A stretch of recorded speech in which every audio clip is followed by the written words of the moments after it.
Hello everybody. Welcome to the On Second Thought Sports Show on the Mental Conditioning Podcast. A lot to get to. We had to come on there. Things are developing as we speak.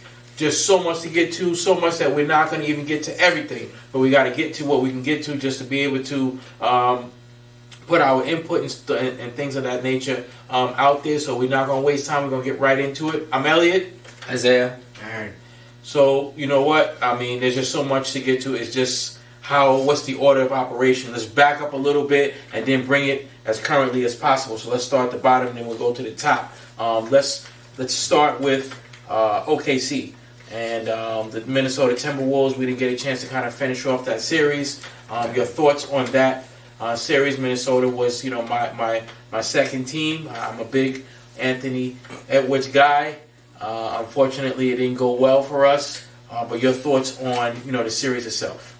I'm not too surprised with how the series went. OKC winning. I was a little surprised of how bad they were beating them. Definitely thought the games would have been a little bit more competitive, especially once Anthony Edwards started to get in his groove. But I really did think OKC was going to win it in like 5 or 6 games. I think it went 5. Minnesota got 1. But other than that, not really surprised at all. Yeah. Aaron? Anthony Edwards just didn't really get into his normal groove that he should have been. And I feel like that's just a big reason why they lost. And I didn't think they were going to win either way, but I feel like it's a big reason why they lost as bad as they did. I feel like if Anthony, he was playing like himself, they would have done a little bit better during the series. Yeah, I think so. Obviously, that was my guys, and I was hoping that certainly would be more competitive. I was giving them a shot to even win the series, so I was definitely dead wrong on that one. And I want to give extra special credit to OKC. As Aaron just stated, Anthony Edwards was kind of, I guess you could say he was off, but a lot of that was just their defense. I thought Oklahoma City's defense was very, very good. I know there was some controversy. I think after, I forget which game it was, one of the games I think he only took 12 shots, and people were saying that he had a bad game, but I actually kind of agree with his take a little bit. He said it wasn't so much that I had a bad game, it's just kind of what their defense was that good, and I was just kind of making the right plays, and we'll talk about that for Minnesota going forward, I guess, in which I did see a lot of the games. Minnesota just was really missing a lot of shots as he was passing off to his teammates. Guys, Josh McDaniels, those guys, they just weren't able to make shots. But I do think Anthony Edwards going forward is going to have to learn how to, it's the playoffs, man, and sometimes just making the right basketball play as a superstar, I think it's not the right move. Sometimes you have to, just break free and you have to go off, regardless of how they're defending you. He has the ability to do that. I think he's, certainly in my opinion, one of the guys that would be the face of the league. I think it was good to have those two guys go at it. It's not much of a rivalry right now because, Shea just put it on him. But what do you guys see for Minnesota Timberwolves going forward? You know what I mean? Do they need to, put some new pieces in place, or is it just maybe them gain a little bit more experience? Do you think that, what can they do to get a little bit better and get over the hump? I honestly have no idea. I feel like they're doing well for themselves. It's two conference finals appearances in 2 years. Yeah. I don't know. I don't think it's anything to really do with their team. I guess just more experience at that point. But I don't know. I don't really know. Damn. Aaron has really good points. Their team did really well. Anthony led his teams to the conference finals 2 years straight. So, they're clearly making great progress. Even after, the trades that, they lost their second star, and brought in somebody else, and they still were able to make it to the conference finals. I just think that OKC was just playing really, really amazing, good defense on Anthony Edwards, and he just couldn't shake him. He couldn't get past it, and then when he did get past it and he got his shot up, he wasn't really going. And I think that game you said he shot 12 shots, and I think he only went 3 or 5, some shots like that. So I think Anthony Edwards, he's that guy. He's got that dog in him. He already said he's about to work his tail off this offseason, and he's one of those guys where you see him say that, and you believe it. Yeah, I believe it. You believe it. Everybody will say, yeah, I'm gonna work hard. I'm gonna do this. I'm gonna do that. Definitely. When you look at Anthony Edwards, you're like, yo, I know we play good defense on him. Yeah, I agree. Double. I agree. I just think, it just comes with experience, and I don't really think that they need to add anything or do too much, but honestly, I'll take it back. I might trade Rudy Gobert. I hated watching him the entire playoffs. Yeah, and let's be honest, Julius Randle, he didn't play well. That could be an issue with him too. But I agree. I mean, I thought it was I was very encouraged. Anthony Edwards said, listen, there's some things that I know I need to work on, which is good. I think that the improvements is just experience. He has to learn how to handle that defensive pressure. He's a guy that I don't think he's overwhelmed by the situation. I don't think he shook out just because it was a huge. When he was in the conference finals, he was in there, as Aaron said, the second time. But I do think that OKC had a great defense for him. He could beat it, but he have to, learn when to make the right basketball play and when to just be, Anthony Edwards, the Ant-Man. You know what I mean? So that's what it be going forward. So that is exciting. Let's give a few minutes to OKC. What are you seeing with them? I mean, they just look really, really well. Honestly, this is the first time that I've really watched them. And they got a few guys there that are just better than I thought. I mean, it was the kid Williams. J-Dub. This guy's really good. I mean, he's one of the guys for me. I'm kind of, going into the playoffs, I was like, he looks like he's going to be, a playoff guy, kind of get shut down, but he is really playing tremendous basketball. He's been proved to be virtually unstoppable thus far in the playoffs. Your thoughts on Oklahoma City? I mean, I don't know if I really said it since day one because, the West is stacked with a lot of great teams. But OKC, from the time I think the Lakers got out to up now, there's always been the championship favorite. I think they're going to win everything, and they have 5 first-round picks in this year's draft, so these dudes are going to be a dynasty for another couple of years, bro. The SGA is only going to get better. J-Dub has so much more room to get better. So does Chet. And depending what they do with those picks, their team can get better, So I think they're going to win this year, and they're going to win the next couple of years too. You thinking a 3-peat? Thinking the 3-peat. Well, if they can keep all those guys, they're going to keep that team.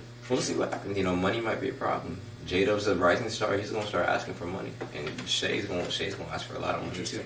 They gave Jason Tatum $300, $350, something like that. Shay's going to ask for probably going to, if he qualifies, he might ask for something around there. Yeah, that's true. He should. He's MVP of the league, so he definitely. Any thoughts on OKC, Aaron? I think they're going to win a championship this year, definitely. They got a good roster. I mean, I just think that, I don't know. I don't know about a 3-peat. I feel like, with the everything's going on with the Knicks, if we get a new head coach and we actually play a roster right, I feel like we'll be dangerous. It's always the Lakers in the back of your mind. So, I don't know. They're a good team, but it's still a really competitive league, so I can't really say that they will do anything like a 3-peat. But I'd have to see a little more from them going into next season. But I think this year they won it all. I think so. And a great point by Aaron again. I think that I am actually excited about the competitiveness of the league. There is some excitement. I think in seeing some of these teams coming up. This was a really good playoff this year. And so let's switch over and pivot over to the New York Knickerbockers. First and foremost, let's just cover the series. Very disappointing series for us. Just a brutal series for the New York Knicks. And just struggle from behind. You guys' overall thoughts on just the series. What did you think about, the Knick Pacers series? Just poor basketball by the Knicks.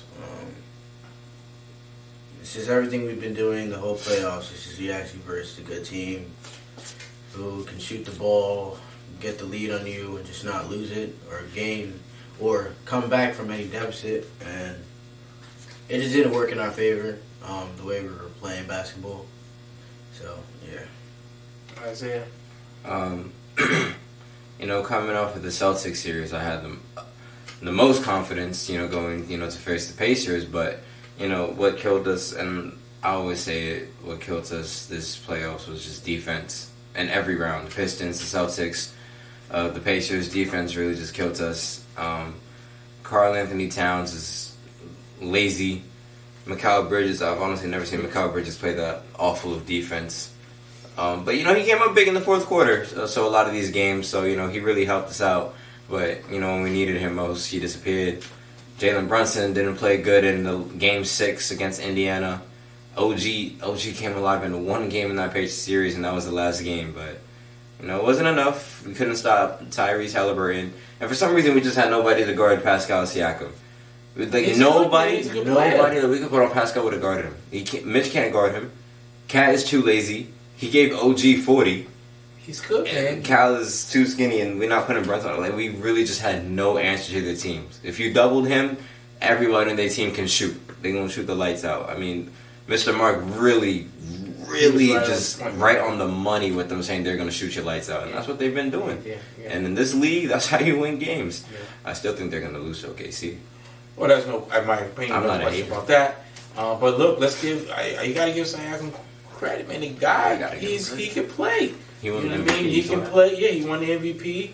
And, as I said it before the series started, also Halliburton, these guys can play. They just know how to play winning brand of basketball. Mark also called that and said that, was it Mark? No, that was somebody else that said that they were the hottest team on the second half of the season. I didn't know that myself. They said they had one of the best records in the league the second half of the season. That was Dan, X's dad, who was saying that. That they were one of the hottest teams of the second half of the season. As far as the Knicks series is concerned, both guys, Isaiah and Aaron, both made great points. Just to back that up, and we're going to break that down in a few minutes specifically, some of the things that Aaron and Isaiah said. But I actually think that, what? Let's call it like it is. The collapse of Game 1 probably, came back to really cost the Knicks. They win that game, we definitely coming back here for a Game 7. Game 1? Yes. That collapse of, being up 14 with whatever it was, 2 minutes left in the game, to lose that game, that really, really, really set the tone for the Knicks to lose the series. I think them taking both home games. Well, again, of course. But that I just think that the way that they lost, the Knicks was kind of shook. You know what I mean? They were kind of shook, and that's how they lost the second game, because they were thinking too much. Like, these dudes came back. So I think they was reeling a little bit, and that caused them to lose the second game. Obviously, they needed to win one of those games. Obviously, that's huge that they lost 2 games in the Garden that cost them the series. But that first game really just set the tone, and I think they lost the series. Right there, we were hopeful that they can recover from that. I thought, as Isaiah said, that Indiana was not going to be a problem. Out of all the series, I was a little bit more nervous about them beating Detroit than I was about them beating Indiana. I really didn't think the Knicks would have a problem beating Indiana. Going to that first game, the Knicks were scoring at will, doing whatever they wanted up until the last 2 minutes of the game. So that just was very, very shocking to me. This type of a loss that went on. It just was an up and down series.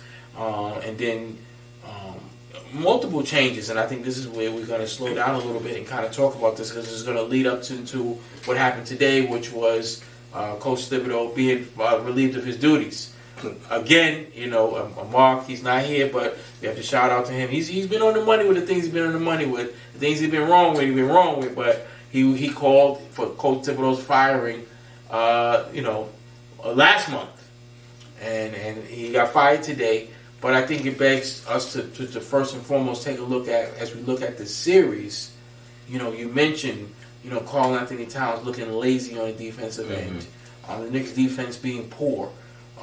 Also, the lineup changes. You guys was calling for that. I forgot who exactly. I think it was Mark, but I agree with them. Maybe one of you guys too was calling for Karl Anthony Towns and Mitchell Robinson to start. He did that. So I think it was you. And, again, playing their guys off the bench. Yeah, I agree with that. Playing their guys off the bench. So those things are all accredited to, I think, and look bad, in my opinion, on Tom Thibodeau. I think defensively, it's 2 things. Karl Anthony Towns appears to be a little lazy, but I think it's more than anything, and I heard this from somebody was saying this today, which kind of like that makes sense. I think the guy just doesn't know what he's doing on the defensive end. I think he's just defensively, he's just lost. So that's why he blows these assignments back. They were saying that it was coming out today that there's been tremendous disagreement in the locker room, that they're getting on him like, bro, what are you doing? And Aaron pointed that out a few times, like, this guy is so far from what man he's supposed to be on. It's like, how is this possible? So what do you guys think about some of those things, decisions of Coach Thibodeau in the Indiana series specifically? Aaron? I mean, I think he did two really good things, which was obviously, what me and you said, is start Mitchell Robinson, and also going, into the bench. But he just did it too late.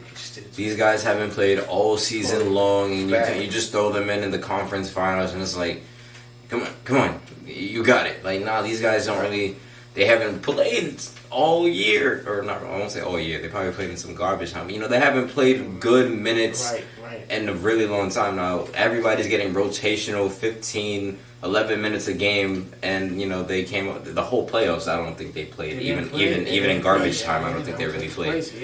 But I don't know. And then one thing that I always saw on social media that nobody likes is he just dropped Deuce's minutes severely in the last two games of the series.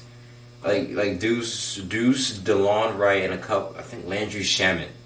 When they took Deuce's minutes, you mean? No. They're the three people. The only three people that had a positive plus minus on the Knicks, and he just tanked Deuce's minutes. Well, he had to because he started playing these other guys too. Well, they don't share position. Yeah. DeLon Wright's a point guard. Deuce has played shooting guard all year, and Shamit's the small forward. So I don't know. I never understood why he did that. And Deuce played like 11 minutes in the last game. I don't really understand. But I think when it comes to coaching, it goes a lot more than telling them what plays to do. It just knowing the talent of what you got. That's why our bowling coach Tony always used to say, it's really great when you know what your bowls can do, and you can pull them out at any moment. So Landry, Shamet, DeLon Wright. I don't think we had DeLon Wright the whole season, but the guys that we did have the whole season, they should have been playing. We should have played our rookies, but it is what it is. I don't know who our new coach is going to be. I saw a report today shutting down all Mike Malone conspiracies, saying it's never going to happen. Wait, it's not going to be Mike Malone? Mm-hmm. I don't know about that. It's never going to happen, so we'll see. I don't know who else is up. Budenholzer? Well, I mean, my thing is, and I was thinking about this today as I was driving home to do the show. I think, and it's my American Idol philosophy, in that you go down swinging with what your philosophy is, right? Because again, I think we all agree that Thibodeau should have been using the bench. Oh, absolutely, right? 100%. But he just refused to do it. But my thing is, I want to say that's why he got fired. To be honest with you, because it was working. Yes. But because that made him look bad. That really made it look bad. Like, bro, you had these dudes on the bench this whole time, and what's going on? Right. But what could have happened is that might not have been his decision. One of the things that people don't realize is that the front office calls downstairs sometimes, like, let me explain to you, you better play these guys tonight, or you're gonna get fired.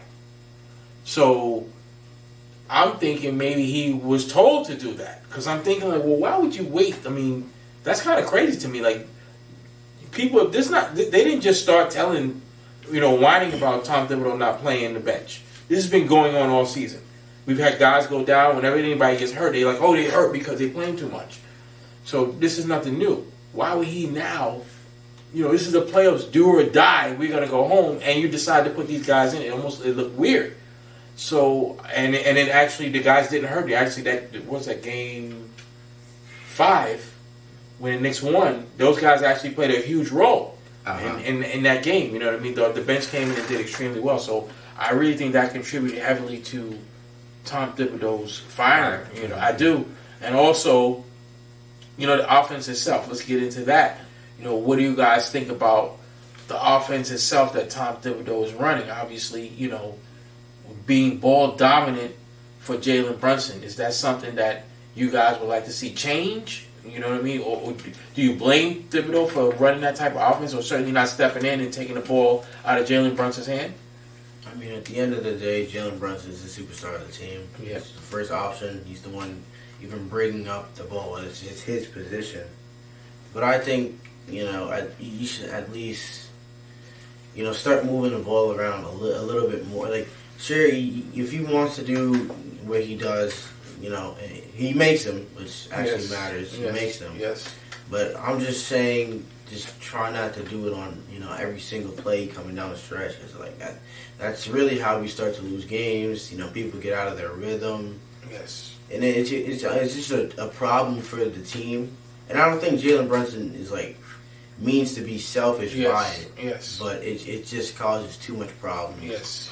And, by the time he's finished doing his thing, if he doesn't get a shot up, there's about 5 seconds left to get to chuck some shot up, whether it's open or not. But I just feel like, we just need to move the ball around a little more because we have the roster for it for sure. Yes, we need to use the bench more, obviously. But to get the ball out of Jalen Brunson's hands, I feel like it's necessary, but still at the end of the day, he is our superstar, so he can take these shots that others won't be able to take on the team. Excellent. Really good points. I just want to piggyback off of that, and I wanted to talk about this even on the show. There's so much going on, but there was a statement, and this is why I want to give Jalen Brunson his flowers and really shout him out as having one heck of a season, and to also say and give him full credit, because let me tell you something, it's not easy to play on the New York Knicks. And every year, and this is something that I think is strange to me. I mean, I'm not in that profession as an actual professional player, so you can't speak for what these guys are feeling in their head. But I've said this for many years, and it's proven again because somebody came out and actually said it, and quite frankly embarrassed himself, in my opinion. He said, a lot of these guys in the league, and you name it, they're afraid to play for the Knicks. They scared to come here because they're worried about, they can't handle the pressure.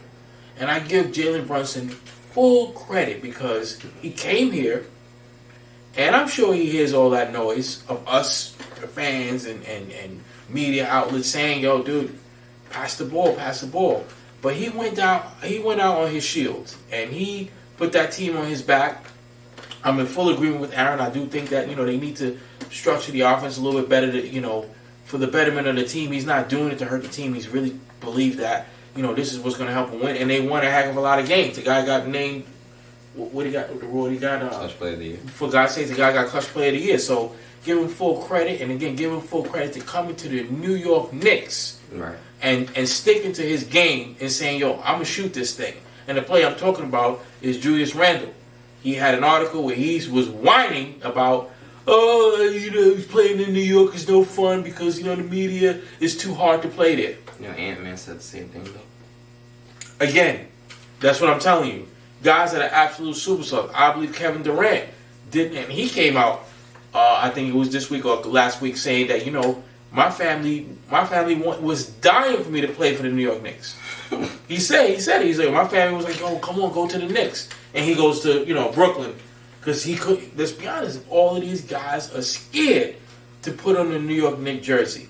So, again, that says a lot to me about, when I heard, Randall whining, and I just reflect back to all these people that, didn't come here because of that, it really raised my level of respect for him and really said, he did a hell of a job, man, because, he put the team on his back. I think, New York area, they're going to criticize you, no question. But they also going to love players like that. We came up short, obviously, but they love players like that because he got the balls to be like, yo, you know what? I'm doing my thing. If I got to shoot this ball every time down, I'm doing it. Patrick Ewing was the same way. Patrick Ewing used to get the same criticism. Oh, he's shooting the ball too much. And I would say the same thing, too. But Pat had the same attitude, like, I don't really care because this team's going to go down with me and me. That's it. And so you have to give these guys their full credit because it's 90% of the league. And you're talking about absolute superstars. I didn't know Anthony Edwards said that. I'm surprised to hear that, that he would say that. But you got guys that are absolute superstars that are afraid to put a New York Knicks uniform on. So say what you want about New Yorkers are cocky, but I really do give these players full credit because guys like Jalen Brunson, because most of these guys are scared to come here and play. Also, I definitely want to give, again, full shout out to Jalen Brunson and to the New York Knickerbockers for, doing their thing.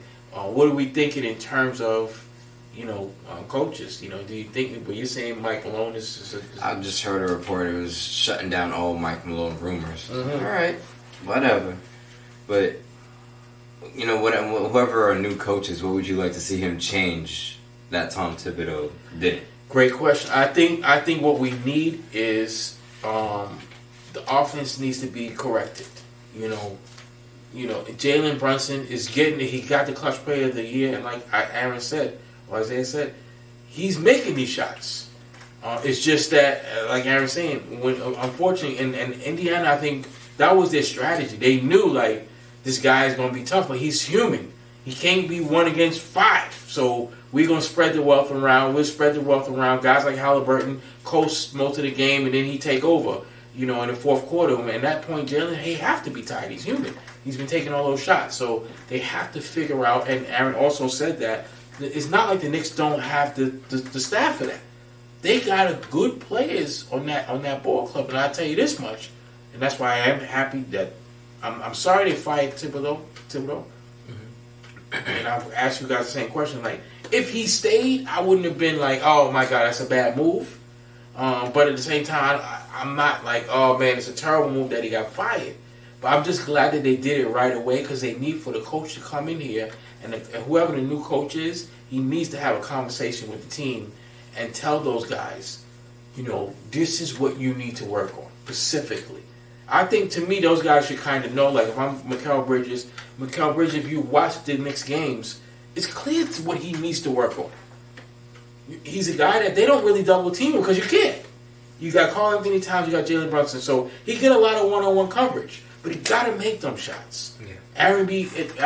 livid because the guy is wide open and he can't make a 3. Unbelievable. He's got to shore that up. I'm not sure about OG Edwards and what those guys should do. I don't know. I'm sorry, you call OG. What does OG have to do? What do you guys think? What would you like to see OG improve on? Or as you said, the new coach coming in, what do you think?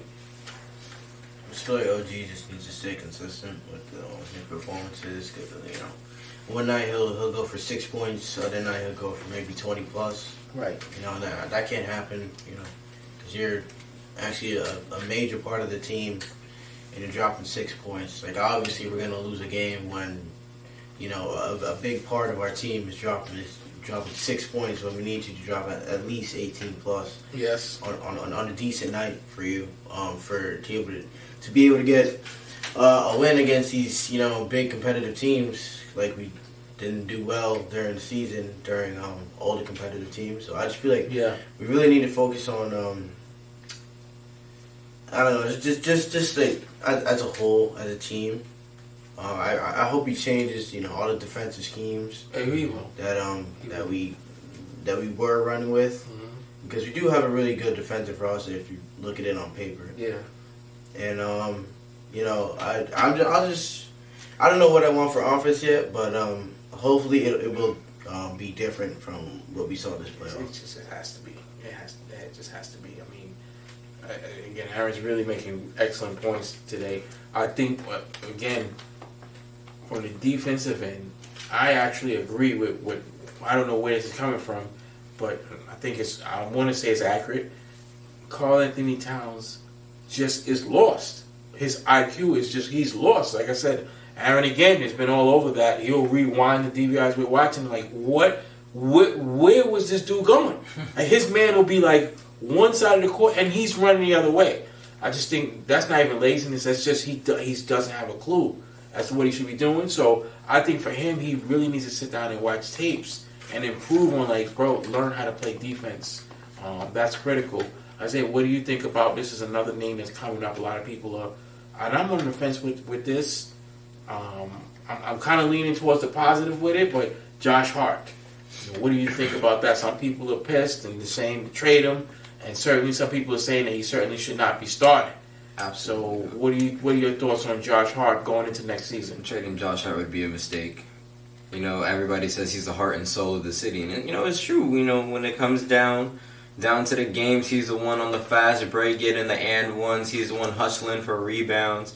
Nobody else on the team is doing that, so we need to have Josh Hart. I think I honestly would run it back with the same team that we have right now.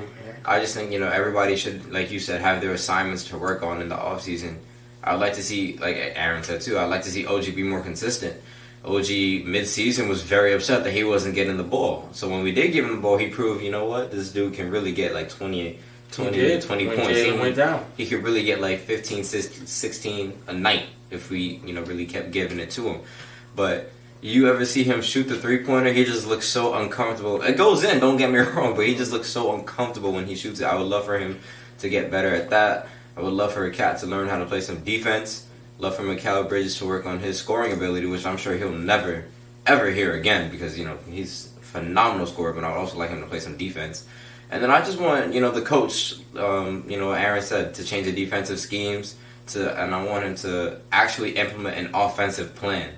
Jalen Brunson is a phenomenal scorer. I think he's averaging the most points in the playoffs right now, which, great, but we're out. Right. So, them points is only going to get you so far. And, we, like Aaron said, we have a really, really good constructed team. Everybody can score. Mm-hmm. Especially, down to our big men. They can all score. So, with no system and Jalen Brunson is just shooting whenever he can find a shot, it's just never going to win a championship that way. It looks like a park and rec situation. That's what George says. It looks like you're playing in LA Fitness. Yeah, it looks like you're playing in LA Fitness with just him coming down and just one kid is real good on your team and he's just taking all the shots.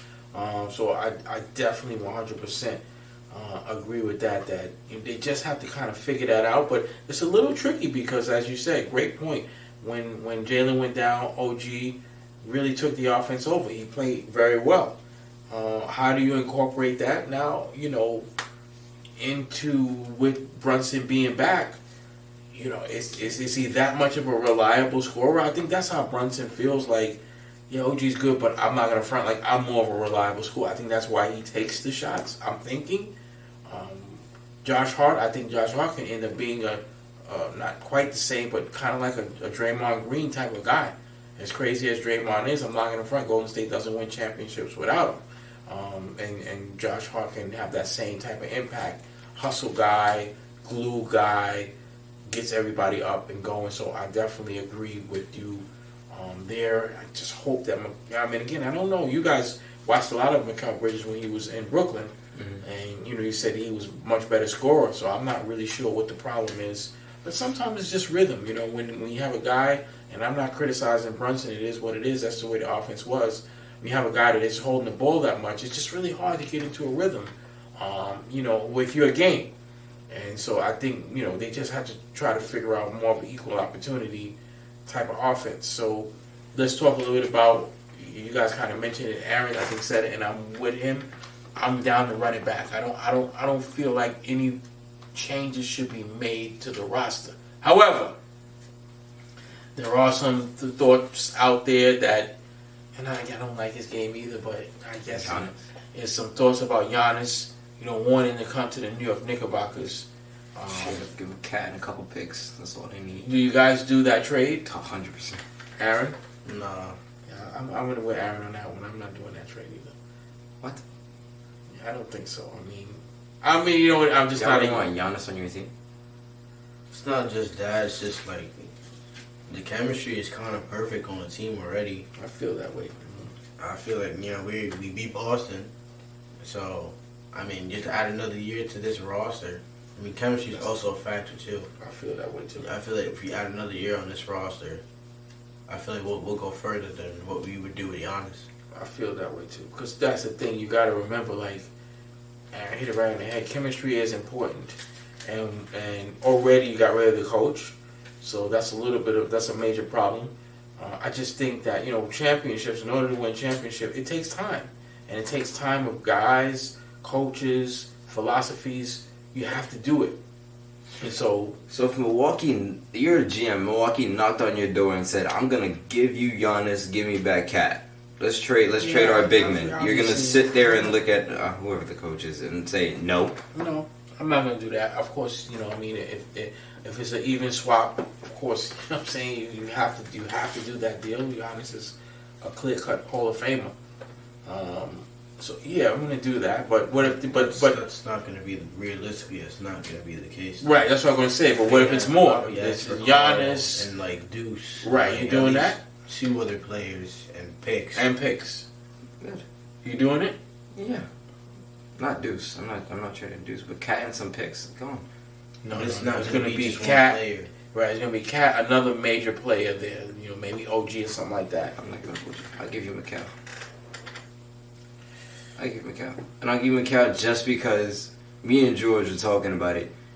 I kind of feel like the Knicks, unless they can get a good system, the Knicks just have too many people in the starting lineup that have to have the ball in their hands. You just made a great point. And I never really thought about it until you just said it. Mikal Bridges most likely is a rhythm type player. Yes. In Brooklyn, he's the number one option. Mm-hmm. So he has to have the ball in his hands for him to, be the most effective he can be. Jalen Brunson, our clutch player of the year. Obviously, he's the first option, so he has to have the ball in his hands. Mm-hmm. Karl Anthony Towns, when he gets the ball, don't expect to get the ball back. Yes. He's another one that has to have the ball in their hands. OG's mad because he's not getting enough touches, so he wants the ball in his hands too. 4 players in your starting lineup that automatically want the ball in your hand is kind of hard. OG Anunoby's disciplined. Huh? OG Anunoby is more disciplined with the ball. Yes. I'm not saying. But I'm telling you, he knows when to pick and choose his shot. Yes. Unless it's 3 seconds on the shot clock, you barely see him shooting step back threes or step back anything, really pull up jumpers.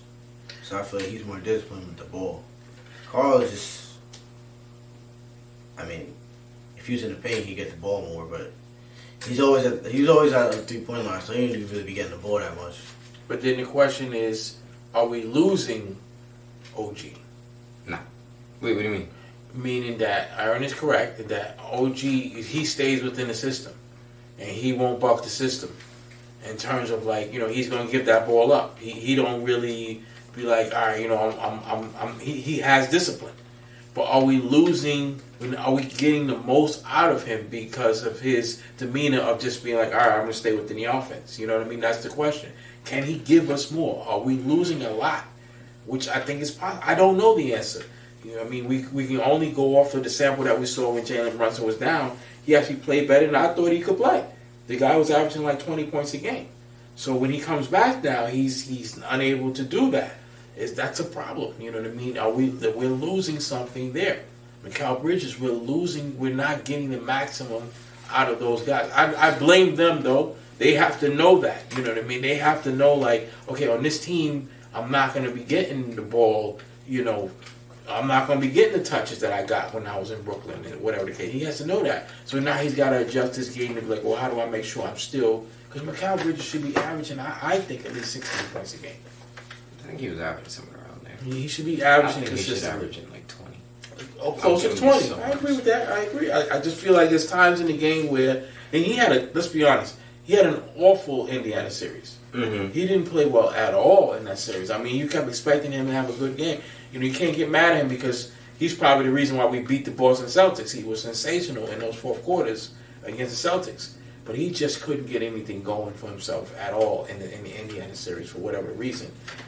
We do need that consistency, and hopefully the new coach will be able to do that. I'm hoping that they hire this coach sooner than later. I'm hoping they don't wait, and we get word on exactly who that that coach is going to be, and what do you guys think about the permanently making Mitch and Karl Anthony Towns a starting lineup and bring him hard off the bench? You know how I feel about it. I've been saying that since game 2 or game 3 of the Pacers series. If it's up to me, I'm keeping Josh on the bench, and not because Josh is a bad player or anything. I like what they do with Josh. Yeah, I agree. Bring him off the bench, and he's still closing out the games. Mm-hmm. I love it. I would just, in my opinion, I would still start Mitch. Yeah, no, I agree with that. I think I love that lineup too. And I think that, and you saw it.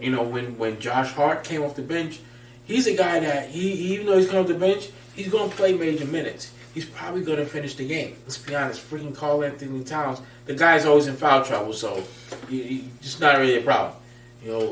Josh Hart's going to be in there, at the end of the games, to kind of finish up the game. So I'm not worried about him getting his playing time. I just do think that big lineup causes people problems. Those two guys are a load on the inside up front. Karl Anthony Towns and Mitchell Robinson. I'd like to see Karl Anthony Towns be able to be in the post a little bit more. He's getting a lot of slack here in New York. They've been killing him on the radio and a lot today. He's sloppy and he's obviously getting killed for his defensive skill set, and some people are calling for his head. But I don't know. I feel like Aaron. I'm not. So gung ho to trade him. What about? And we'll finish it up. What about Kevin? That's also on the table. That Durant to come in here. And I'm seeing like Karl Anthony Towns is the bait. So what do you think about Kevin Durant coming to New York? Who he had his chance to come in and he didn't come. So I wouldn't do it. I would do that trade over the Giannis trade, but I wouldn't do neither of them. But I'd still keep the same roster. Taking that over the Giannis trade is crazy, but only reason I wouldn't take KD is just because he's got like 2 years left in the league. I'd rather get however long Cat's left in the league rather than KD's like 1 or 2 years he's got left. Because you trade Cat for him is pretty much win it next season or you're screwed. You're in trouble. Yeah. So I'd rather keep it young. Definitely, I agree with that. I hear what Aaron is saying. Again, I'm not a big Giannis fan, and his game, although the numbers speak for itself, and his gaudy numbers, he'd probably be like Karl Anthony Towns. If he came here, I'd be like, yeah, this dude is unbelievable. I don't watch a whole lot of Milwaukee. I don't know, just the way he plays for me, I don't know. And that may be a problem, though, because I think Giannis is one of those guys, in my opinion, that he needs the ball. Mm-hmm. And so, him and Brunson, how are you going to work that out? You know what I mean? That could seem to be a little bit more of an issue. But I agree, Kevin Durant he's just up there in years, and you don't want to have that age gap. The nice thing about this Knicks team is that they're a young team. We can make a good, if we can, get one here. They keep this team together. They can make a 4 or 5 year run. They're a young ball club, so I like that fact of again keeping this team together. That's my hope, is that they do keep this team together. I'm not overall. So, what's your overall opinion about the firing of Thibodeau? Good or bad move? I think I just need to see what this new coach is going to do. If he changes anything. Right now, early, I'll say good, in high hopes that the new coach will change, the defensive and offensive plans. So I'll say good for now. Aaron? I'll say good. It's going to be good regardless of whatever this new coach does. Not to give discredit Thibodeau for anything that he did, but I think he he kind of lost it in the playoffs this year. Yeah. And he kind of went, he went in on the starters. Didn't play, the bench didn't play. They can't get into a rhythm. So I just feel like whatever the new coach does, considering that he is an NBA coach, which is one of the best coaches in the world, he should be doing better than Thibodeau. So. Yeah, I'm going to agree with the guys in that. Good move. Again, full shout out, full credit to Coach Thibodeau. If they would have brought him back, I would not have been like, this is ridiculous. But I definitely feel like the Knicks can use some changes. Oh, that's the last point I wanted to make. They were saying that which I was very curious about today too. I was like, wow, usually when these teams, when they finish, they have their exit interviews with the coach. And I guess they also speak with general managers and stuff like that. And I was saying to myself, this is important that Thibodeau has to do what I was just talking to you guys about. He needs to tell these guys like, yo, I don't want you, because sometimes I think NBA players, they go to the park and they just be kind of just working their game in general. I think that, particularly if you're on a team like the Knicks, that you guys actually have a shot to be championship contenders. You don't need to just be going out there and just working on jump shots. Depending on who you are, guys need to work on specifically what is needed for them to do on their specific teams, particularly if they're ready to win a championship. So I was saying to myself, Thibodeau needs to really sit down with these guys and tell Bridges, this is what I need you to do. These are the screens, these are the shots that you're going to get, work on that. Carl, for God's sakes, just watch defense one-on-one because you're lost out there, a mess. And, so Jalen, I want you to do whatever. But they were saying today that what got him fired was the exit interviews, and that a lot of the players, and I can kind of agree with this too, I think this is true, were going into the exit interviews and they were just like, I don't really know what my role is on this team. I can kind of see that being true. You know, guys like OG, you guys said that, express his frustration. I think he's happy to be in New York, but express frustration, kind of like, I'm not really sure what I should be doing. Mm-hmm. Obviously, the whole bench is going to be like, we have no clue. Should we even put on a New York Knicks uniform on any given night? We're not getting in the game. I think Josh Hart is one of the few guys that really knows his role. I think Mikal Bridges might be a little bit confused himself as to, like, you know, what's truly my role in this ball club. I think Mitch pretty much is defined. I think he knows what he's doing. Been around long enough. Yeah, you know, he just get the rebounds and, you know, pass it out. I would guess Karl Anthony Towns kind of does, but he just doesn't know what he's doing on the defensive end. So they said that was a lot of concern that, you know, players were kind of like, yeah, we're not really sure what our actual role is on the team, which means like they kind of feel like they're winging it, which is why you do get beat by a team like Indiana, who is well coached. Clearly everybody knows what their roles are from a defensive standpoint. So, again, good move overall.